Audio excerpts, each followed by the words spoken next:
Okay, I figured it was time for another review video for the ecodiesel. It may be a little bit different because of the fact that the truck that I'm currently driving no longer has any of the extra weight from emissions equipment and things like that.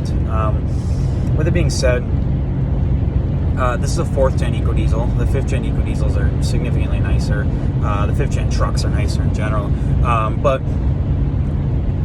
the 4th gen ecodiesel is, for the most part, pretty much absolutely identical to the Hemi truck. Obviously, the interior of the body, the transmission, the rear end, the wheels, tires, it is a Hemi truck with a little bit heavier engine in the front, with, from my understanding, a little bit beefier spring, and that's about it. They get amazing fuel mileage from the factory. I think that my specific one, the factory tires and stuff like that, it's supposed to get like 25 or 26 miles per gallon or something crazy. And then deleting them and tuning them, it gets even better. You know, I have guys where we've done their trucks that are able to get 30 plus on the highway, you know, at reasonable speeds. Here in Texas, we pretty much drive 75 to 90 everywhere, so 30 miles per gallon is not really going to happen for me unless I put a factory tire on the truck and reduce some of the moving weight and lower the truck and things like that. But with that being said, the rear springs suck for towing. Just like the Hemi, you put a big trailer on the back or whatever and it squats. The 8-speed transmission falls out of 8th gear literally for no reason all the time. You literally blink too hard and it downshifts. You know, headwind downshifts, side wind downshifts, slight grade downshifts. Seeing another car on the freeway, it downshifts. So tuning fixes a lot of that, makes it stay in gear longer, makes it doesn't downshift all the time for no reason. The engine from the factory is gutless, there's no power, but it still tows better than a Hemi. Stock to stock, it still tows significantly better. You know, having a turbo diesel makes a significant difference in towing. You're allowed to stay in higher gears easier, you get better fuel economy. You know, over the entire time that I've owned my truck, my average fuel economy is probably about 18 miles per gallon. But with that being said, it's also a test vehicle for our tuning, so I'm not nice to it at all.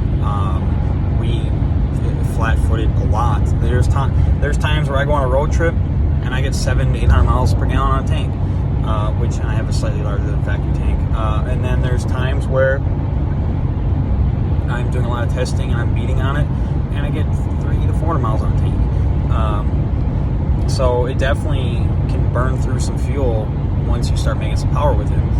Now, you know, one of the biggest issues that I had and a lot of other people have had with it is people are scared to pull out in traffic. I had a guy drop by my shop the other day to talk to me and he's like, yeah, he said, I don't pull out in front of anyone because it is just gutless and the last thing he wants to do, Jesus Christ, is get hit or rear-ended because of a lack of power.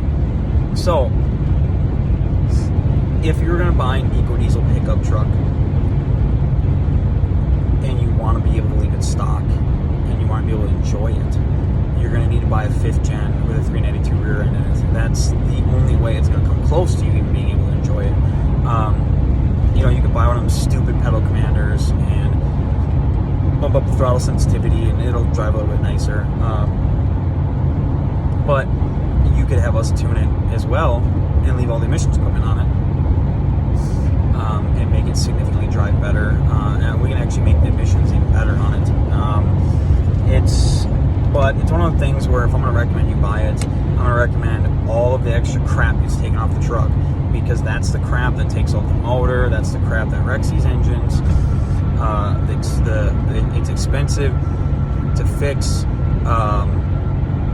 when the motor goes out and things like that. And the less extra crap you have on here, the better off you're going to be, and the more likely that your truck's going to last a long time. I bought my truck in October. I had it stock for a week and a half. I bought a used GDE 45 horsepower computer, threw it in my truck, and I wasn't happy with it at all. It drove a little bit better, but it was still kind of gutless, and the fuel mileage was crap. The fuel mileage was absolutely crap. So I was like, you know what? I'm not doing this. So I started looking at the tuning of them, and it requires basically open source. So we spent the money on the K-Tag, we spent the money on the WinOLS, we spent the money on the map packs. We went through and did everything in order to tune the backside of things properly.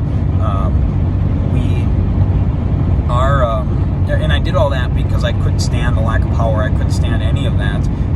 It was awful. So with that being said, we went through and we did all the tuning and got everything to where it needs to be, where, you know, guys get 3 to 5 miles per gallon better than stock. You know, guys on our top tune are making 70 horse and 150 foot-pounds over stock. We are the only company with those results. The only company. There is not a single thing that any other company beats us out on it. And this video isn't just like a sales video, like come buy our tuning and blah, blah, blah, blah, blah. You know, we have good customer service, we have good tuning, we have good pricing, and that's just how it is.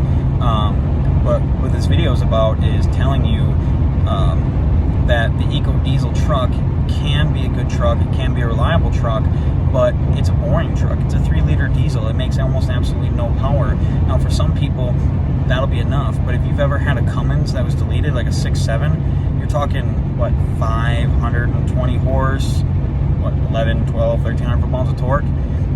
Drive that around and then drive one of these stock. You're gonna find out real quick that it's like getting out of an AMG or some sort of a Corvette and hopping in a Chevy Cavalier and expecting it to be fast. So what our goal is that we are going to create a market for the ecodiesel and create an ability for more companies to get in on the performance aspect of things and create a market for these vehicles that are going to allow us to make some real power on these trucks without completely breaking the bank and without having to go buy a Cummins. A Cummins truck with the same options mine had, with the same exact miles, I paid $25 for my truck. A Cummins with the same everything, being a Laramie, same year and everything, you're talking $40,000 still. You know, so what, buy a truck for 25 grand, put 5,000 or 6,000 into it, and make what, 400 some horse? 400 some horse and a half tons, a hell of a lot of power. So I guess in conclusion, it is, I love my Ram ecodiesel. I plan on keeping it a long time, but I don't plan on keeping it anywhere near stock, because at stock, I would have to have another vehicle. If I left this truck 100% stock, it would be just that, a truck, and I would have to have some sort of vehicle in order to be happy about literally anything. So I recommend buying the ecodiesel.